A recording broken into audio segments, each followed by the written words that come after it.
Hello students, welcome to the alert classes. This is Dr. Ira, chemistry educator for NEET and JEE category.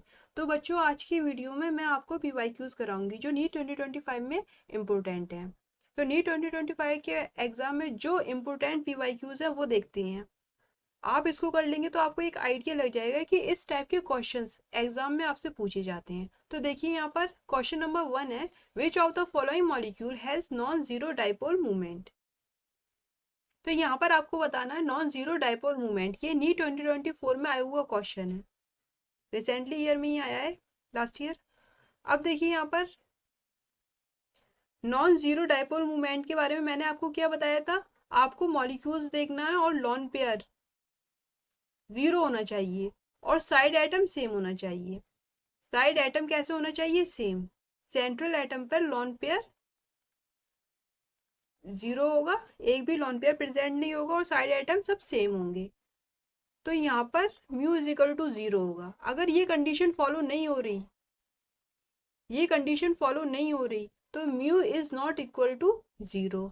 और साथ के साथ यहाँ पर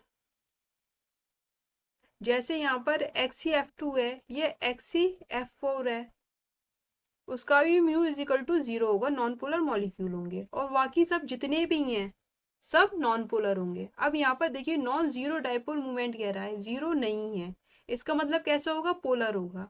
तो पोलर यहाँ पर देखिए कार्बन है, ये सेंट्रल एटम, इसके पास एक भी लॉन पेयर नहीं है क्योंकि वैलेंस इलेक्ट्रॉन 4 है। 4 इलेक्ट्रॉन ने मिलकर क्लोरीन के साथ शेयरिंग करी और बॉन्ड बना लिए।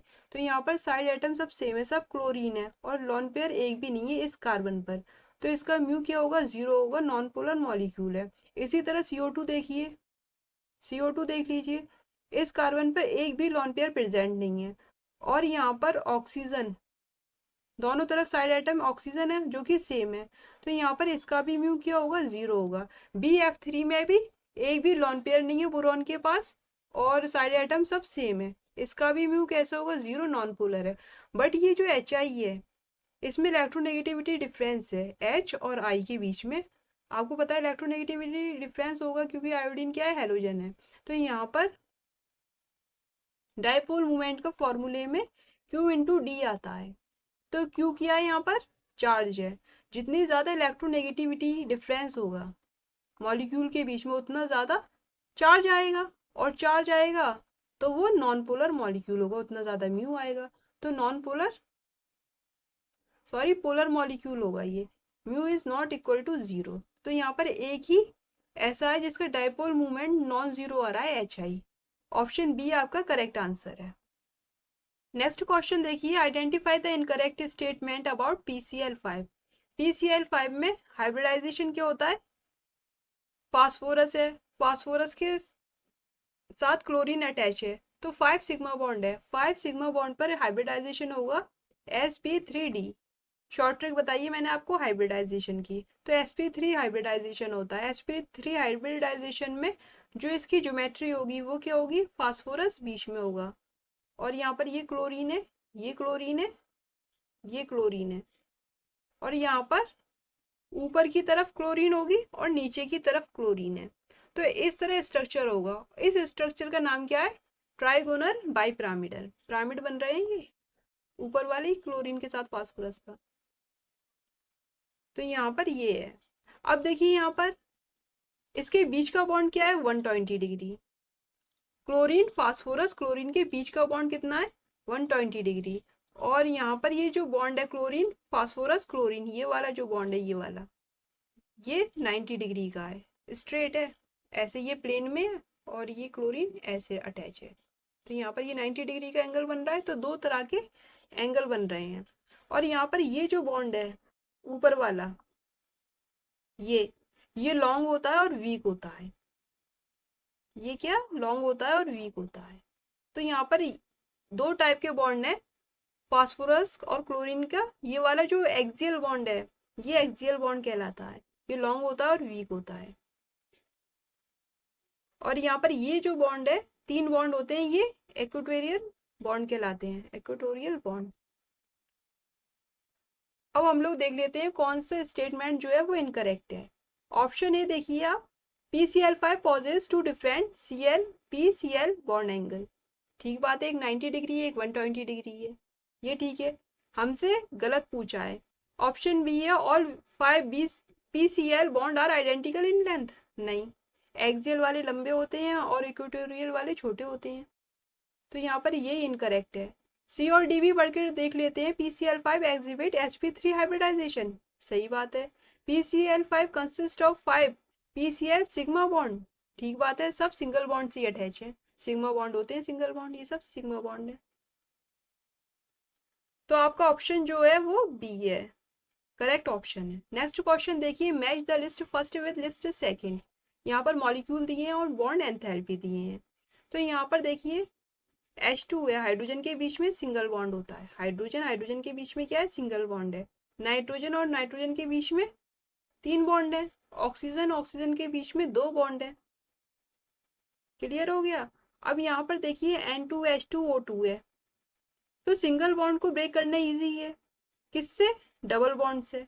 और डबल बॉन्ड को ब्रेक करना इजी है ट्रिपल बॉन्ड से, क्योंकि जितने ज्यादा बॉन्ड होते हैं उतनी ज्यादा बॉन्ड एनर्जी होती है और बॉन्ड लेंथ कम होती है, क्योंकि इन्वर्सली प्रोपोर्शनल होती है बॉन्ड लेंथ बॉन्ड एनर्जी की। अब यहाँ पर देख लीजिए HCl है, ये HCl के सबसे कम होगा क्योंकि ये पोलर मॉलिक्यूल है, इलेक्ट्रोनेगेटिविटी डिफरेंस ज्यादा है हाइड्रोजन और क्लोरीन के बीच में।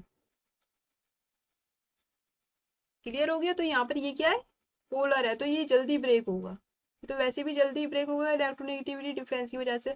तो सबसे ज्यादा नाइट्रोजन की होगी बॉन्ड एनर्जी, 3 बॉन्ड है, तो नाइट्रोजन की सबसे ज्यादा बॉन्ड एनर्जी यहाँ पर है 946। तो यहाँ पर ये होगा नाइट्रोजन के लिए बी का थर्ड। H2, फिर उसके बाद O2 ले लेते हैं हम लोग। O2 का होगा 498, सबसे ज्यादा यही है 946 के बाद।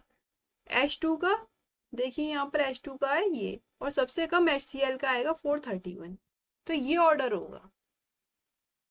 नीट 2024 में आया हुआ क्वेश्चन है ये भी। क्लियर हो गया। इस तरह आप क्वेश्चन सॉल्व करेंगे। आपको डेटा बिल्कुल एक्यूरेट याद करने की जरूरत नहीं है, आपको सिर्फ कॉन्सेप्ट यूज करना है। नेक्स्ट क्वेश्चन देखिए, स्टेटमेंट फर्स्ट है, स्टेटमेंट वाइज क्वेश्चन है ये।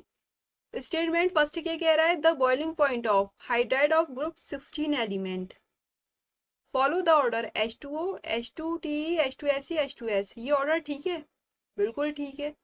बॉइलिंग पॉइंट किसका ज्यादा होता है, जिसका मॉलिक्यूलर वेट ज्यादा होता है। तो यहाँ पर ये यहाँ से लेके यहाँ तक ये ऑर्डर ठीक है, बट H2O में क्या बात आई, इसका मॉलिक्यूलर वेट जो ऑक्सीजन का है वो कम है, फिर भी बॉइलिंग पॉइंट ज्यादा है, क्योंकि यहाँ पर क्या है, वाटर में हाइड्रोजन बॉन्डिंग होती है। तो ये ऑर्डर तो बिल्कुल ठीक है। अब रीजन देख लेते हैं। स्टेटमेंट सेकंड देख लीजिए, इसका रीजन दिया है, on the basis of molecular mass H2O is expects to have lower boiling point।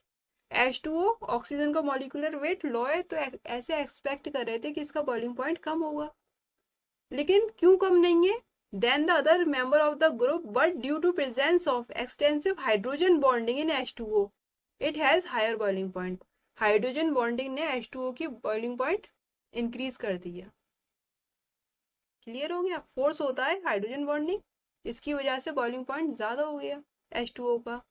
और ये सब जितने भी हैं सब मॉलिक्यूलर वेट के अकॉर्डिंग ही है, जिसका मॉलिक्यूलर वेट ज्यादा उसका बॉइलिंग पॉइंट भी ज्यादा होता है। तो दोनों स्टेटमेंट जो है फर्स्ट और सेकंड आपके करेक्ट है, फर्स्ट भी करेक्ट है और सेकंड भी करेक्ट है। नेक्स्ट क्वेश्चन देखिए, intra molecular hydrogen bonding present in, inter नहीं दिया, इंट्रा दिया है। इंट्रा मतलब मॉलिक्यूल के बीच में, जैसे मैं अपना एक हाथ दूसरे हाथ से पकड़ लूं, तो ये क्या है, इंट्रा मॉलिक्यूलर है ना, इंट्रा मॉलिक्यूलर हाइड्रोजन बॉन्डिंग होगी। तो देखिए सेम मॉलिक्यूल है, तो यहाँ पर NO2 और OH के बीच में हाइड्रोजन बॉन्डिंग होती है। अब यहाँ पर ये जो है ये दूर है, B वाला C वाला। अगर OH और NO2, यहाँ पर जो NO2 है ये ऑर्थो पोजीशन पे है, ऑर्थो नाइट्रोफिनॉल है ये। तो यहाँ पर ये ऑर्थो पोजीशन में होने की वजह से, पास होने की वजह से हाइड्रोजन बॉन्डिंग शो करेगा, यहाँ पर ये हाइड्रोजन बॉन्डिंग हो जाएगी। और बी और सी में क्यों नहीं होगी, बी और सी में क्योंकि वो दूर दूर हैं, नजदीक आएंगे ही नहीं, तो हाइड्रोजन बॉन्डिंग होगी। तो यहाँ पर ये पास पास है, ऑर्थो पोजीशन वाले पे हाइड्रोजन बॉन्डिंग होती है ऑर्थो नाइट्रोफिनॉल में, तो ऑप्शन ए आपका बिल्कुल ठीक है। अच्छा, यहाँ पर HF क्यों नहीं है? HF दूसरे के साथ करता है हाइड्रोजन बॉन्डिंग, मतलब इंटर मॉलिक्यूलर करेगा, अपने जैसे दूसरे मॉलिक्यूल के साथ हाइड्रोजन बॉन्डिंग करेगा ये। तो यहाँ पर ये दो मॉलिक्यूल हैं, यहाँ पर ये अपने आप में ही कर रहा है, NO2 और OH के बीच में हाइड्रोजन बॉन्डिंग हो रही है, ये इंट्रा है, और ये कैसी है? इंटर है। तो इसलिए HF ऑप्शन नहीं होगा आपका। ये भी नीट 2024 में आया हुआ क्वेश्चन है। क्लियर हो गया? ऑप्शन है। नेक्स्ट क्वेश्चन देखिए, the correct order of dipole movement for molecule ammonia है, H2S है, मीथेन है एंड HF है। 2023 में आया हुआ क्वेश्चन है नीट का। अब देखिए यहाँ पर आपको ये तो पता है CH4 में मीथेन में एक भी लॉन पेयर प्रेजेंट नहीं है और साइड एटम सब सेम है, तो इसका डाइपोल मूवमेंट क्या होगा? 0 होगा। सबसे कम डाइपोल मूवमेंट किसका होगा? मीथेन का। अब देखिए यहाँ पर ये ऑप्शन हो सकता है या फिर ये ऑप्शन हो सकता है। ए और सी आप कट कर देंगे, ए और सी को काट देंगे। देखिए यहाँ पर अब क्या बचा? अब देखिए म्यू का फॉर्मूला होता है डाइपोल मूवमेंट, म्यू से रिप्रेजेंट करते हैं Q into D. Electronegativity difference ज्यादा है, इलेक्ट्रोनेगेटिविटी डिफरेंस एटम के बीच में, मॉलिक्यूल में एटम प्रेजेंट है, एटम के बीच में इलेक्ट्रोनेगेटिविटी डिफरेंस ज्यादा है, तो चार्ज भी ज्यादा आएगा। चार्ज ज्यादा आएगा तो यहाँ पर देखिए चार्ज ज्यादा आएगा तो डाइपोल मूवमेंट भी ज्यादा होगा, और वो मॉलिक्यूल कैसा होगा? ज्यादा पोलरिटी शो करेगा, पोलर नेचर उसका ज्यादा होगा। देखो यहाँ पर इलेक्ट्रोनेगेटिविटी, यहाँ पर हाइड्रोजन है और यहाँ पर फ्लोरीन है, तो यहाँ पर इलेक्ट्रोनेगेटिविटी डिफरेंस ज्यादा आ रहा है HF का। HF का इलेक्ट्रोनेगेटिविटी डिफरेंस ज्यादा आएगा किससे? अब यहाँ पर देखिए हाइड्रोजन और फ्लोरीन के बीच में इलेक्ट्रोनेगेटिविटी डिफरेंस ज्यादा है, सबसे ज्यादा इसी के बीच में है, क्योंकि नाइट्रोजन और हाइड्रोजन के बीच में इलेक्ट्रोनेगेटिविटी डिफरेंस उतना नहीं है। फोन से कर लीजिए, फ्लोरीन के इलेक्ट्रोनेगेटिविटी ज्यादा होती है ऑक्सीजन की कंपेयर में, फिर नाइट्रोजन की। तो यहाँ पर फ्लोरीन की सबसे ज्यादा है, फिर ऑक्सीजन की, फिर नाइट्रोजन की। सल्फर की कम होती है। क्लियर हो गया? सल्फर की कम है। अब यहाँ पर सबसे ज्यादा होगा HF का डाइपोल मूवमेंट, पोलर नेचर ज्यादा होगा HF का। फिर यहाँ पर ये आ गया अमोनिया, फिर H2S, और यहाँ पर mu is equal to 0 methane के लिए है। ऑप्शन डी आपका करेक्ट आंसर है। इस तरह आप इस क्वेश्चन को सॉल्व करेंगे। क्लियर हो गया? ये कॉन्सेप्ट आप यूज करेंगे। ऑप्शन डी आपका करेक्ट आंसर है। नेक्स्ट क्वेश्चन देखिए, which of the following represent all iso electronic species. Iso electronic species के बारे में आप क्या समझते हैं? जिसमें सेम नंबर ऑफ इलेक्ट्रॉन हो, सेम नंबर ऑफ इलेक्ट्रॉन्स हो, वो स्पीशीज आपकी आइसो इलेक्ट्रॉनिक स्पीशीज कहलाएगी। नीट 2023 का आया हुआ क्वेश्चन है। अब यहाँ पर आपको नंबर ऑफ इलेक्ट्रॉन चेक करना है। तो देखिए कैल्शियम एटॉमिक नंबर के अकॉर्डिंग, जैसे यहाँ पर एटॉमिक नंबर है, यहाँ पर देखिए option A B C D, जो एटॉमिक नंबर है, अगर यहाँ पर +2 चार्ज है तो आपको क्या करना है? -2। जैसे यहाँ पर ये कैल्शियम है, कैल्शियम का Z कितना होता है? 20, और यहाँ पर +2 कह रहा है तो आपको -2 करना है, तो कितना हो गया? 18। ये मैंने आपको पहले भी बताया है पीरियोडिक टेबल वाले लेक्चर में। अब देखिए यहाँ पर ये आर्गन है, ये क्या है? आर्गन है। आर्गन में Z कितना होता है? 18 होता है, तो यहाँ पर 18 इलेक्ट्रॉन है, कोई भी चार्ज नहीं है। यहाँ पर ये पोटेशियम है, पोटेशियम में Z कितना होता है? 19 होता है। +1 है तो आपको क्या करना है? -1। अगर +1 करेंगे तो इसका मतलब क्या है? -1 करना है चार्ज, अगर +1 है। तो यहाँ पर 18 इलेक्ट्रॉन है, सेम इलेक्ट्रॉन आ रहे हैं सब में। और यहाँ पर देखिए क्लोरीन है Cl, यहाँ पर -1 है तो आपको क्या करना है? 17 होता है इसका Z, और -1 है तो +1, 18 इलेक्ट्रॉन आएगा। इस तरह आपको आइसो इलेक्ट्रॉनिक स्पीशीज में सेम नंबर ऑफ इलेक्ट्रॉन का आइडिया लग गया। ऑप्शन डी आपका करेक्ट आंसर है। क्लियर हो गया? और यहाँ पर जैसे रेडियस निकालना है आपको आइसो इलेक्ट्रॉनिक स्पीशीज में, तो रेडियस एटॉमिक नंबर के इनवर्सली प्रोपोर्शनल होती है, जिसका Z ज्यादा है उसका R कम होता है। और साथ के साथ मैं आपको ये और बता रही हूँ, A नेगेटिव एनायन का साइज ज्यादा होता है, उसके बाद न्यूट्रल एटम का होता है, उसके बाद सबसे जो छोटा साइज होता है वो कैटायन का होता है। ये ऑर्डर आपको याद रखना है। बहुत इजीली आपका क्वेश्चन सॉल्व हो जाएगा। आइसो इलेक्ट्रॉनिक स्पीशीज इंपोर्टेंट है, पूछ लेता है क्वेश्चन में, रिपीटेड क्वेश्चन है ये। अब देखिए, which one of the following statement is incorrect related to molecular orbital theory. Incorrect पूछा है यहाँ पर। ये बात ध्यान रखनी है, इनकरेक्ट पूछा है आपसे। नीट 2023 का ये क्वेश्चन है। यहाँ पर आप जितने भी ऑप्शन देख रहे हैं सब पढ़ेंगे। तो यहाँ पर देखिए, the pi star antibody molecular orbital has node होती है बिटवीन द न्यूक्लियाई, बात सही है। और यहाँ पर बी है, in the formation of bonding molecular orbital the two electron waves of the bonding atom reinforce each other, ये बात भी सही है। डी देखिए, a pi bonding molecular orbital has larger electron density above and below the internuclear axis. तो यहाँ पर देखिए, इस तरह पाई बॉन्ड बनता है, तो ऊपर और नीचे इलेक्ट्रॉन डेंसिटी सेम होती है। अब यहाँ पर ऑप्शन सी जो है, molecular orbital obtained from 2px and 2py orbital are symmetrical around the bond axis, ये आपका इनकरेक्ट है और यही आपका करेक्ट आंसर है। ऑप्शन सी आपका क्या है, करेक्ट आंसर है। ये सब आपको याद रखनी है ना, थ्योरी बेस्ड क्वेश्चन है ये। नेक्स्ट क्वेश्चन देखिए, the correct order of the energy of molecular orbital of N2 molecules is, MOT important topic है, मॉलिक्यूलर ऑर्बिटल थ्योरी इंपोर्टेंट है। इसकी ट्रिक मैंने आपको बताई, बॉन्ड ऑर्डर की, बॉन्ड लेंथ की, किस तरह MOT से निकालते हैं। अब यहाँ पर देखिए, पैरामैग्नेटिक डायमैग्नेटिक मॉलिक्यूल भी आपको आइडिया लग जाएगा MOT से।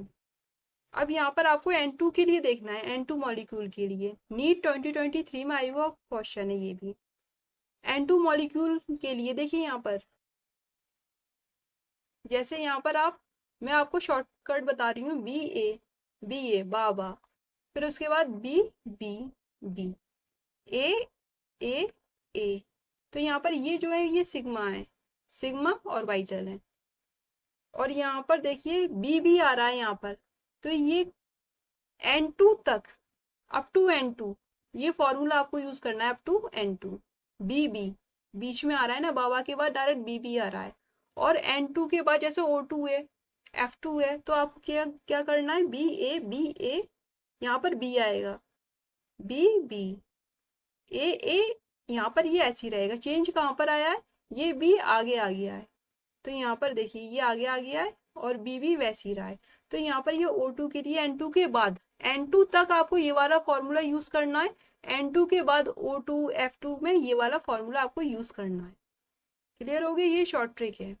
अब देखिए यहाँ पर N2 तक पूछा है हमसे, तो बी पहले आएगा, बाद में ये वाला बी सिग्मा वाला बाद में आएगा, और यहाँ पर कोई डिफरेंस नहीं है, ए में कोई फर्क नहीं है। देखिए, तो यहाँ पर आप देखेंगे बी ए और यहाँ पर ये बी हो गया, बी आ गया, फिर यहाँ पर बी आया सिग्मा वाला, उसके बाद ए एंड ए, देखो ये इक्वल है ए, तो इस तरह लिख दिया है, जो इक्वल है ये वाला इस तरह लिखा था, ये ए इक्वल है। तो ये फॉर्मूला जो है वो N2 मॉलिक्यूल के लिए है। ऑप्शन डी आपका करेक्ट आंसर है, ठीक है। और आप चेक करोगे तो ABC होगा नहीं, देखो यहाँ पर ये तो होगा नहीं, और यहाँ पर ये तो गलत है, ये भी नहीं होगा, और ये वाला ये ए, ये किसके लिए है, O2 के लिए। क्लियर हो गया, तो ऑप्शन डी आपका करेक्ट आंसर है। आपसे N2 के बारे में पूछा है, नीट 2023 में ये क्वेश्चन आया हुआ है। नेक्स्ट क्वेश्चन देखिए, intermolecular force or force of attraction and repulsion, intermolecular force के बारे में बात की गया है, between interacting particle that will include. अच्छा, यहाँ पर आपको पता होना चाहिए इंटरमॉलिक्यूलर फोर्स में क्या होता है, जैसे डाइपोल फोर्स है, डाइपोल इंड्यूस डाइपोल है, हाइड्रोजन बॉन्डिंग है, डिस्पर्जन फोर्स है, कोवैलेंट बॉन्डिंग है, आयनिक बॉन्डिंग है, और मेटेलिक बॉन्डिंग है। ये इंटरमॉलिक्यूलर फोर्स में नहीं आता, तो कोवैलेंट बॉन्ड होगा नहीं। ये जितने भी ऊपर है A B C and E, ये वाले आएंगे। देखिए यहाँ पर डी को आपको क्या करना है, कैंसिल आउट करना है, डी नहीं होगा। तो ऑप्शन बी आपका करेक्ट आंसर है। नीट 2023 का ये क्वेश्चन है, अच्छा क्वेश्चन है। कोवैलेंट बॉन्ड तो मैन बॉन्ड होता है, कोवैलेंट बॉन्ड है, आयनिक बॉन्ड है, या मेटेलिक बॉन्ड है, ये सब आते नहीं है इंटरमॉलिक्यूलर फोर्सेज में। नेक्स्ट क्वेश्चन देखिए, यहाँ पर लिस्ट है, यहाँ पर match list first with list second. यहाँ पर मॉलिक्यूल दिए हैं और शेप दी है। अमोनिया का स्ट्रक्चर क्या होता है, जैसे यहाँ पर अमोनिया है, इस साइड लॉन पेयर प्रेजेंट होता है, और यहाँ पर ये हाइड्रोजन है। हाइब्रिडाइजेशन क्या होगा, sp3 हाइब्रिडाइजेशन में टेट्राहेड्रल शेप होती है, जैसे यहाँ पर मीथेन है। sp3 हाइब्रिडाइजेशन में ये शेप है। अब यहाँ पर ये एक एटम हट जाएगा तो यहाँ पर ये लॉन पेयर आ गया नाइट्रोजन के पास। क्लियर हो गया ये। अब यहाँ पर देखिए, जैसे ही ये हटा तो यहाँ पर लॉन पेयर वाली शेप लेते नहीं है, लॉन पेयर को शेप में नहीं लेते, तो इसका क्या बना, ट्राइगोनल पिरामिडल हो गया। ट्राइगोनल पिरामिडल ऐसी तो हो रहा है, ये लॉन पेयर को शेप में काउंट नहीं करेंगे, ट्राइगोनल पिरामिडल।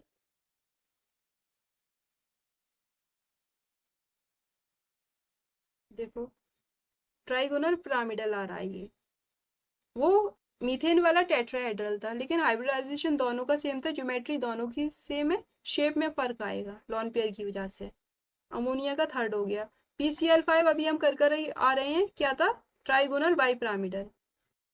फिर उसके बाद टी शेप है, ये टी शेप आएगा। बी का 4 है, देखिए यहाँ पर बी का 4, और यहाँ पर सी का क्या आ रहा है, सेकंड है। ये वाला ऑप्शन है, ऑप्शन सी आपका करेक्ट आंसर है। ये स्क्वायर पिरामिडल हो जाएगा, BrF5 है ना, स्क्वायर पिरामिडल। तो ऑप्शन सी आपका करेक्ट आंसर है। नीट 2022 का ये क्वेश्चन है, इस तरह सॉल्व हो जाएगा। बहुत सिंपल इजी क्वेश्चन है, आप इजीली कर लोगे। The correct order of bond angle in the following compound species. Bond angle सबसे ज्यादा किसका होता है, sp का। अगर हाइब्रिडाइजेशन डिफरेंट है, हाइब्रिडाइजेशन डिफरेंट है, तो क्या करते हैं, sp का बॉन्ड बॉन्ड एंगल सबसे ज्यादा होगा, फिर sp2 का, उसके बाद sp3 का। ये 180 होता है sp का, sp2 का कितना होता है 120 डिग्री, sp3 का 104.5 डिग्री। ये बॉन्ड एंगल का ऑर्डर होता है। तो यहाँ पर आप हाइब्रिडाइजेशन से कर सकते हैं आराम से। अगर हाइब्रिडाइजेशन सेम है तो लॉन पेयर क्या करता है, बॉन्ड एंगल को डिक्रीज करता है। हाइब्रिडाइजेशन सेम है तो लॉन पेयर चेक करेंगे, अगर लॉन पेयर है तो वो बॉन्ड एंगल को डिक्रीज करेगा। तो सबसे ज्यादा किसका होगा, CO2 का। CO2 का हाइब्रिडाइजेशन क्या आता है, देखिए सिग्मा बॉन्ड काउंट करेंगे तो 2 सिग्मा बॉन्ड है, ये तो पाई बॉन्ड है। सिग्मा बॉन्ड काउंट करते हैं हाइब्रिडाइजेशन निकालने के लिए, तो यहाँ पर स्टेरिक नंबर 2 है, सिग्मा बॉन्ड 2 है, तो sp हाइब्रिडाइजेशन है। sp पे 180 डिग्री, सबसे ज्यादा 180 डिग्री होता है, तो यहाँ पर CO2 सबसे ज्यादा होगा। तीनों ऑप्शन में CO2 दिया गया है, कार्बन डाइऑक्साइड। अब क्या करेंगे, अब चेक करेंगे हाइब्रिडाइजेशन। तो यहाँ पर वाटर है, मीथेन और NH4 है, इन सब में हाइब्रिडाइजेशन क्या निकल कर आ रहा है, सेम निकल कर आ रहा है। सब में ही sp3 है, ये भी sp3 है, ये भी sp3 है, एंड ये भी sp3 है। अब कैसे करेंगे, जिसके पास जितने ज्यादा लॉन पेयर होंगे सेंट्रल एटम के पास, बॉन्ड एंगल उतना डिक्रीज हो जाएगा। तो यहाँ पर H2O में 2 लॉन पेयर होते हैं, 1 2 3 4। अमोनिया के पास सिर्फ एक लॉन पेयर होता है, और यहाँ पर NH4 पॉजिटिव के पास एक भी लॉन पेयर प्रेजेंट नहीं होगा यहाँ पर। तो यहाँ पर कोई बॉन्ड एंगल डिक्रीज ही नहीं होगा, तो sp3 का सबसे ज्यादा आएगा, उसके बाद ये घटा देगा एक लॉन पेयर, उसके बाद 2 लॉन पेयर ज्यादा बॉन्ड एंगल घटाएंगे, लगभग एक लॉन पेयर 2 से 2.5 डिग्री बॉन्ड एंगल को कम करता है, तो H2O को सबसे कम होगा। ये 107 होता है, ये 104.5 ऐसा कुछ होता है, ठीक है। बी आपका ऑप्शन है, ऑप्शन बी आपका करेक्ट आंसर है। क्लियर हो गया, नीट 2022 का क्वेश्चन आपने इजीली सॉल्व कर लिया, बहुत आराम से। नेक्स्ट क्वेश्चन देखिए, given below are 2 statement, statement wise question है, यहाँ पर असर्शन दिया और रीजन दिया है। देखिए असर्शन क्या कह रहा है, ICl is more reactive than I2। ICl आपका मोर रिएक्टिव है, किसकी कंपेयर में, I2 की कंपेयर में, तो ये बात ठीक है। इलेक्ट्रोनेगेटिविटी डिफरेंस आयोडीन और क्लोरीन के बीच में, इंटर हैलोजन कंपाउंड है, और यहाँ पर ये जो बॉन्ड है ये सेम इलेक्ट्रोनेगेटिविटी डिफरेंस है ही नहीं, यहाँ पर आयोडीन है, ये भी आयोडीन है, तो यहाँ पर ये जो बॉन्ड है ये पोलर थोड़ी है, ये आराम से बना हुआ बॉन्ड है। यहाँ पर ये क्या, इलेक्ट्रोनेगेटिविटी डिफरेंस, आयोडीन की इलेक्ट्रोनेगेटिविटी कम है क्लोरीन की कंपेयर में, तो इलेक्ट्रॉन का शिफ्ट होगा। तो यहाँ पर ये जो बॉन्ड है पोलर मॉलिक्यूल के बीच में, ये जो इलेक्ट्रोनेगेटिविटी डिफरेंस आयोडीन और क्लोरीन की, उनके बीच में जो बॉन्ड होगा वो लंबा होगा और वीक होगा, जल्दी टूट जाएगा। बिल्कुल सही बात है ये। देखो यहाँ पर ICl बॉन्ड इज वीकर, हाँ, देन II बॉन्ड। रीजन भी बिल्कुल ठीक है, असर्शन भी बिल्कुल ठीक है, एंड रीजन भी इसका ठीक है, दोनों ठीक है, और इसको एक्सप्लेन भी कर रहा है। मोर रिएक्टिव क्यों है आईसीएल? क्योंकि आईसीएल का बॉन्ड वीक है, जल्दी टूटेगा तो रिएक्शन भी जल्दी करेगा। देखिए A and R are correct, explanation is correct. हाँ सही है, ऑप्शन ए आपका करेक्ट है। नीट 2022 का ये क्वेश्चन है। नेक्स्ट देखिए, amongst the following which one will have maximum lone pair repulsion? Electron repulsion है यहाँ पर। तो लॉन पेयर रिपल्शन, देखिए यहाँ पर लॉन पेयर रिपल्शन किसमें सबसे ज्यादा होगा? जिसके पास लॉन पेयर ज्यादा होंगे। जब आप लॉन पेयर निकालोगे तो यहाँ पर देखिए क्लोरीन और F3 है, तो यहाँ पर ये ClF3 है। क्लोरीन के पास वैलेंस इलेक्ट्रॉन कितने होते हैं? 7 होते हैं। 7 में से 3 ने फ्लोरीन के साथ बॉन्ड बना लिए, तो कितने बचे क्लोरीन के पास? 1 2 3 4। और यहाँ पर फ्लोरीन के साथ 3 ने बॉन्ड बना लिए, तो यहाँ पर 2 लॉन पेयर हैं। ऐसे तो आप निकाल लोगे, वैलेंस इलेक्ट्रॉन के बारे में आपको पता होना चाहिए, मैं हर बार बताती हूँ वैलेंस इलेक्ट्रॉन के बारे में। आयोडीन के पास 7 वैलेंस इलेक्ट्रॉन है। सल्फर के पास कितने होते हैं? 6 वैलेंस इलेक्ट्रॉन होते हैं, इसके पास एक लॉन पेयर होगा। इसके पास भी एक लॉन पेयर होगा आयोडीन के पास। यहाँ पर 2 लॉन पेयर है। HCF2 के पास कितने लॉन पेयर प्रेजेंट है? 1 2 3 4 5 6। और यहाँ पर 2 इलेक्ट्रॉन ने 8 इलेक्ट्रॉन होते हैं, तो यहाँ पर 2 इलेक्ट्रॉन ने फ्लोरीन के साथ बॉन्ड बना लिए, तो यहाँ पर 3 लॉन पेयर है। तो सबसे ज्यादा लॉन पेयर इसी के पास है, तो repulsion lone pair repulsion HCF2 में होगा सबसे ज्यादा। ऑप्शन डी आपका करेक्ट आंसर है। सबसे ज्यादा VSEPR थ्योरी के अकॉर्डिंग, देखिए एक बात और बता रही हूँ, देखिए क्वेश्चन पूछा जा सकता है आपसे, लॉन पेयर रिपल्शन सबसे ज्यादा होता है, उसके बाद lone pair bond pair repulsion होता है, और सबसे ज्यादा जो लीस्ट रिपल्शन क्रिएट होता है तो वो बॉन्ड पेयर को होता है। ये पॉइंट आप याद रखिएगा, क्वेश्चन पूछा जा सकता है, इंपॉर्टेंट है। नेक्स्ट देखिए, which amongst the following incorrect statement? Incorrect statement देखना है आपको यहाँ पर, नीट 2022 का क्वेश्चन है। Option A the bond order O2 positive O2 है, O2 नेगेटिव है, O2 2 नेगेटिव है। तो यहाँ पर बॉन्ड ऑर्डर का जो ट्रिक बताई थी वो आप यूज करेंगे, तो यहाँ पर ये सब सही है। ट्रिक आप यूज करेंगे, अगर आपने ट्रिक नहीं देखी तो आप हमारे ही चैनल पे जाकर देख सकते हैं बॉन्ड ऑर्डर की ट्रिक भी। देखिए यहाँ पर C2 molecule has 4 electron in it two degenerate 5 molecular orbital. अच्छा, यहाँ पर जो बी ऑप्शन है उसमें प्रॉब्लम हो सकती है, आपको ये बी ऑप्शन समझ में जल्दी नहीं आएगा। आपसे पूछा है इनकरेक्ट स्टेटमेंट, तो आप एक बार सी और डी को भी पढ़ के देख लेना। H2 positive ion has 1 electron, बिल्कुल सही बात है। H2 के पास 2 इलेक्ट्रॉन होते हैं, एक निकल गया तो 1 इलेक्ट्रॉन है, ये भी ठीक है। O2 positive ion is diamagnetic. O2 कैसा होता है? पैरामैग्नेटिक नेचर का होता है, पैरामैग्नेटिक नेचर का होता है। अब O2 पॉजिटिव मतलब एक इलेक्ट्रॉन निकाल दिया, O2 में से एक इलेक्ट्रॉन निकाल दिया, तो अभी ये पैरामैग्नेटिक नेचर का ही रहेगा, डायमैग्नेटिक नहीं बनेगा। ठीक है, तो ये ऑप्शन डी है, ये आपका गलत है, और ये आपसे सही पूछा है, ये डी ऑप्शन आपका करेक्ट आंसर है। कैसे करोगे O2 के लिए? बी ए बी ए, यहाँ पर बी बी बी, ऐसे करना है? नहीं, N2 तक बी बी लेना है। O2 के लिए आपको क्या करना है? बी लोगे, बी बी ए ए ए, ये शॉर्टकट है। अब यहाँ पर O2 के पास 16 इलेक्ट्रॉन है, तो यहाँ पर 1 2 3 4 5 6 7 8 9 10 11 12 13 14 15 16। ठीक है, pi star anti bonding molecular orbital में O2 के 2 इलेक्ट्रॉन अनपेयर्ड होते हैं, इसलिए ये पैरामैग्नेटिक नेचर का होता है। अब यहाँ पर O2 पॉजिटिव हमें लेना है, तो यहाँ पर एक इलेक्ट्रॉन आप निकाल दो, तो कितने बचे? 15 इलेक्ट्रॉन इसके पास बचेंगे। अब यहाँ पर क्या हो रहा है? एक इलेक्ट्रॉन मैंने हटा दिया, तो अभी भी तो एक अनपेयर्ड इलेक्ट्रॉन बचा। अगर एक अनपेयर्ड इलेक्ट्रॉन यहाँ पर बचा एंटी बॉन्डिंग में, तो इसका मतलब ये भी कैसा होगा? पैरामैग्नेटिक नेचर का होगा। जब तक अनपेयर्ड इलेक्ट्रॉन है तो नेचर कैसा होता है? पैरामैग्नेटिक। अगर ये वाला इलेक्ट्रॉन निकाल दिया जाए, जैसे O2 पॉजिटिव ये +2 होता, तो ये वाला इलेक्ट्रॉन भी निकल जाता, तब डायमैग्नेटिक नेचर का होता है, ये डायमैग्नेटिक होता है। क्लियर हो गया? देखिए यहाँ पर ऑप्शन जो है वो आपका ऑप्शन डी है, नेक्स्ट क्वेश्चन देखिए, which of the following molecule is non polar in nature. Non polar मतलब म्यू इज इक्वल टू 0 है, तो कैसे देखेंगे, एक भी लॉन पेयर नहीं होना चाहिए सेंट्रल एटम के पास और साइड एटम सब सेम होना चाहिए, तो एक ही ऑप्शन आपको मिल रहा है। Sb के पास एक भी लॉन पेयर नहीं है, 5 वैलेंस इलेक्ट्रॉन है और पांचों वैलेंस इलेक्ट्रॉन है नाइट्रोजन फैमिली का मेंबर है, ये पांचों वैलेंस इलेक्ट्रॉन ने क्लोरीन के साथ बॉन्ड बना लिया है और साइड एटम सब सेम है, सब क्लोरीन है पांचों, तो ये म्यू इज इक्वल टू 0 आएगा और ये कैसा है, नॉन पोलर मॉलिक्यूल है। ऑप्शन बी आपका करेक्ट आंसर है। 2021 में आया हुआ क्वेश्चन है नीट। देखिए किस टाइप के क्वेश्चन आते हैं ये आपको एक आइडिया लगी और साथ सबके कॉन्सेप्ट भी बताए, साथ के साथ मैंने आपको ट्रिक भी बताई है, तो मुझे नहीं लगता आप ये समझ नहीं पाएंगे, है ना, बहुत इजीली समझ जाओगे। और इस टाइप के क्वेश्चन की प्रैक्टिस करना बहुत इंपॉर्टेंट क्वेश्चन है, और जितने भी सारे क्वेश्चन है जैसे मणिपुर के हैं और भी री एग्जामिनेशन के क्वेश्चन है वो सारे क्वेश्चन मैंने आपको करा दिए हैं।